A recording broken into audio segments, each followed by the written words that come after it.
Kabrid, magandang araw sa inyong lahat. Ito, panibagong araw mga kabrid, panibagong paglalathala. So tara, magpakita muna tayo ng mga saglit nating mga alagang manok mga kabrid. Pinapainitan natin sila mga kabrid para mas maging malusog at mapula sila. Ayan sila mga kabrid, oh. Yung bago nating gawang mga scratching pen na under monitoring pa. Hindi pa natin pwedeng simintuhin kasi hindi natin alam kung gaganda yung kalagayan nila mga kabrid. So tara, samahan niya ako.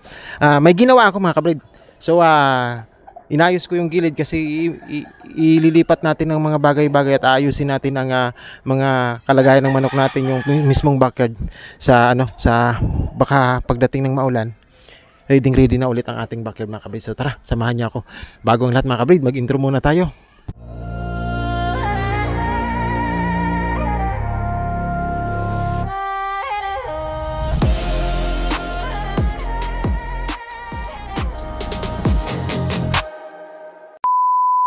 Kabrid, yun na nga po. Tara.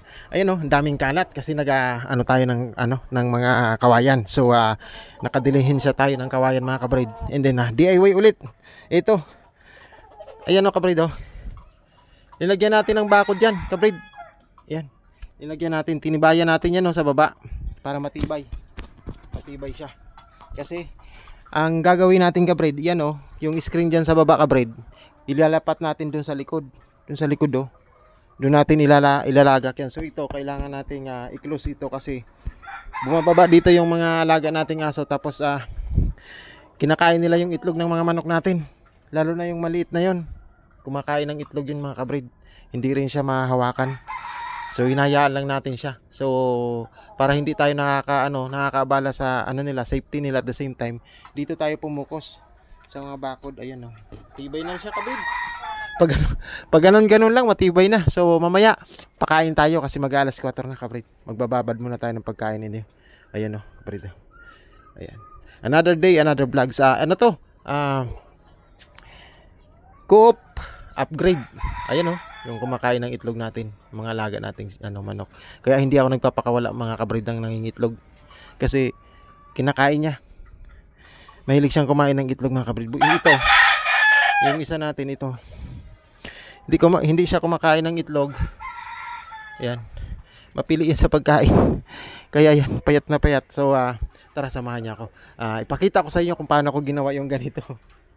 Yung pag-develop ng ganyan. So, konting sharing na din sa ating munting pag-aalaga. Sana po ay magustuhan nyo ang mga i-share natin. And then sana po sa mga bago, mag-subscribe naman kayo sa akin mga kabrid. Sana ay matulungan niyo ako mag-improve pa. So, maraming salamat. Tara, let's go!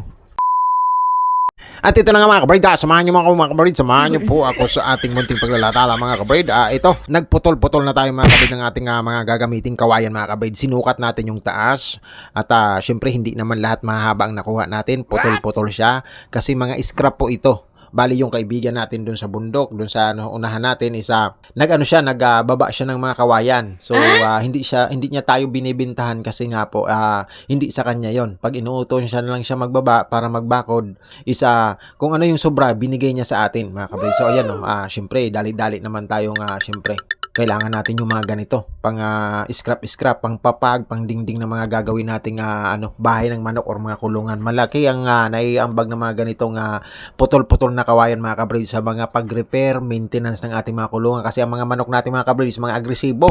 Minsan nawawasak nila ang mga kulungan mga kabrid pag sila medyo G na G na sinasabi, yung medyo nasa peak sila ng medyo agresibo masyado.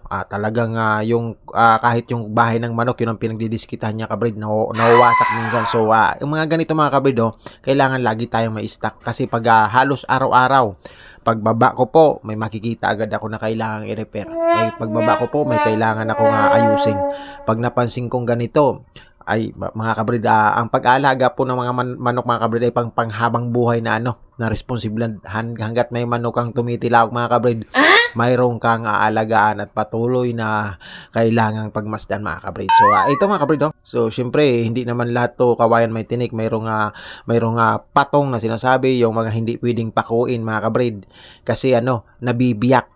hindi sila pwedeng pakuin. Kaya yung mga ano ko ginagawang bahay ng manok mga kabrid is di pako na, di tali pa. Kasi bumiyak man siya, edi wala pa rin siyang kawala sa ano tali. Yung tansi ang ginagamit natin. Ang ginagawa ko po para hindi bumiyak ang mga papag or mga dingding na ginagamit ko is tatalian ko muna siya. So syempre yung may mga rimati na sinasabi para hold na hold yung kawayan. Pag pinako mo is hindi talaga siya bibiyak talaga ng todo mga kabrid, kasi may nakaano na siya, may nakayakap na na tali. Ganun ang ginagawa ko. So doble ang tibay nun.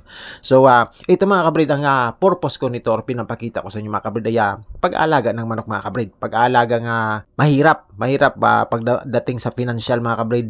Ano siya, i-share ko sa inyo yung experience kasi ang iba sa inyo is maaaring nagkaka-interest sa pag-aalaga ng manok. Ang iba sa inyo is maaaring gusto rin mag-alaga, or ang iba sa inyo is gustong makaranas ng ganitong sistema, backyard na pag-aalaga mga kabrid. Kasi halimbawa may yung isang kaibigan natin gustong magganito para mayroon din siyang instant content mga kabrid. Kasi ang manok mga kabrid is madali lang siyang gawa ng content mga kabrid. Nga lang dapat maingat ka sa ipapakita mong mga videos. So dito sa pag-YT mga kabrid, unang-una ano lang, wag nyong ipapakita ang manok na nag-aaway mga kabrid. Isa yon sa bawal na bawal ipakita dito sa YT. I-remind ko kayo wag nyong ipapakita ang mga manok nyo na nag-aaway mga kabrid. Kahit hindi mo mapigilan yan, wag mo na. Alisin mo na yung mga bidyong ganun mga kabrid, dahil mayroong kang binabayulit na batas ni Lolo Whitey. Pangalawa po, ito sharing ko lang din isa, wag kang magpapakita nga yung kagaya ng tinuturukan mo sila mga kabrid, mga ganun. Wag mo pong ipakita yun mga kabrid. Ang magandang ipakita kay Lolo Whitey is yung ano sila, malaya, yung bang malulusog mga kabrid. Wag iwasan mo rin mga kabrid ang pagpapakita na hinahawakan mo sila. Kasi hindi lahat ng viewers is naiintindihan yung paghawak mo sa manok na ganyan. Ang manok po natin ay agresibo. Kailangan may knowledge ka sa kung paano sa tamang paghahawak sa kanila. Kasi pag hindi ka marunong maghawak ng mga panabong na manok mga kabrid, pipiglas yan, at pag nakita yan ni Lolo Whitey, it's either baka ang approach or ang makikita niya sa kanya is nasasaktan yung manok sa'yo mga kabrid, is ayun, yari, ano ka ni Lolo Whitey mga kabrid. So ito mga sharing ko lang sa sa mga kasi yung mga gustong magka-interest sa yung kung gaano tayo nagiging maingat sa mga ganito mga kabrid sa pag-alaga ng manok. Naghahawak lang ako ng manok mga kabrid pag nagpapakita ako ng pag-aalaga patungkol sa physical nilang pamamaraan. At unang-una nilalagyan natin ng disclaimer yon.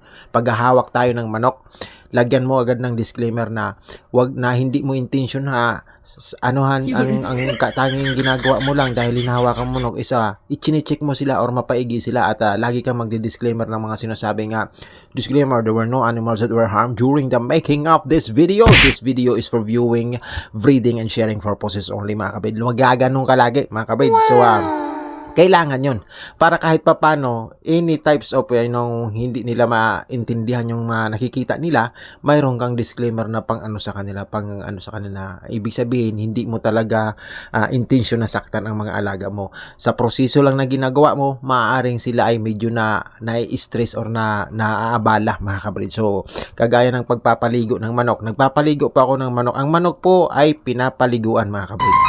Hindi nyo kadalasan nakikita yan mga kabrid.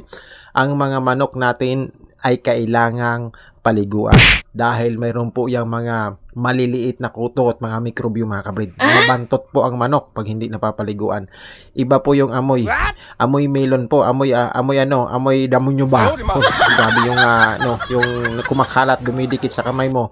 So kailangan yan, malilinis. So in order para ma-disseminate yung mga ganung bagay, mga germs in everywhere mga kabrid, kailangan paliguan mo yan mga kabrid. Kailangan kumbaga sa pa rin yan, kutis porcelana pa rin, or amoy amoy dalaging dingba mga kabrid. So ganun dapat. So ito sinishare ko sa inyo habang pinapakita ko sa inyo ang ginagawa ko is because ito yung mga ginagawa natin. Ito yung danas natin. Ito yung mga mga bagay na dapat ginagawa sa ganitong klaseng mga content mga kabrid. Hindi ito yung mga tipong mag-video ka lang dyan ng mga magagandang bagay, okay na. Sa atin iba kasi may animals tayo. may pets and animals. So ang mga alaga ko po ay tinuturing kong pets. Inaalagaan ko 'yan.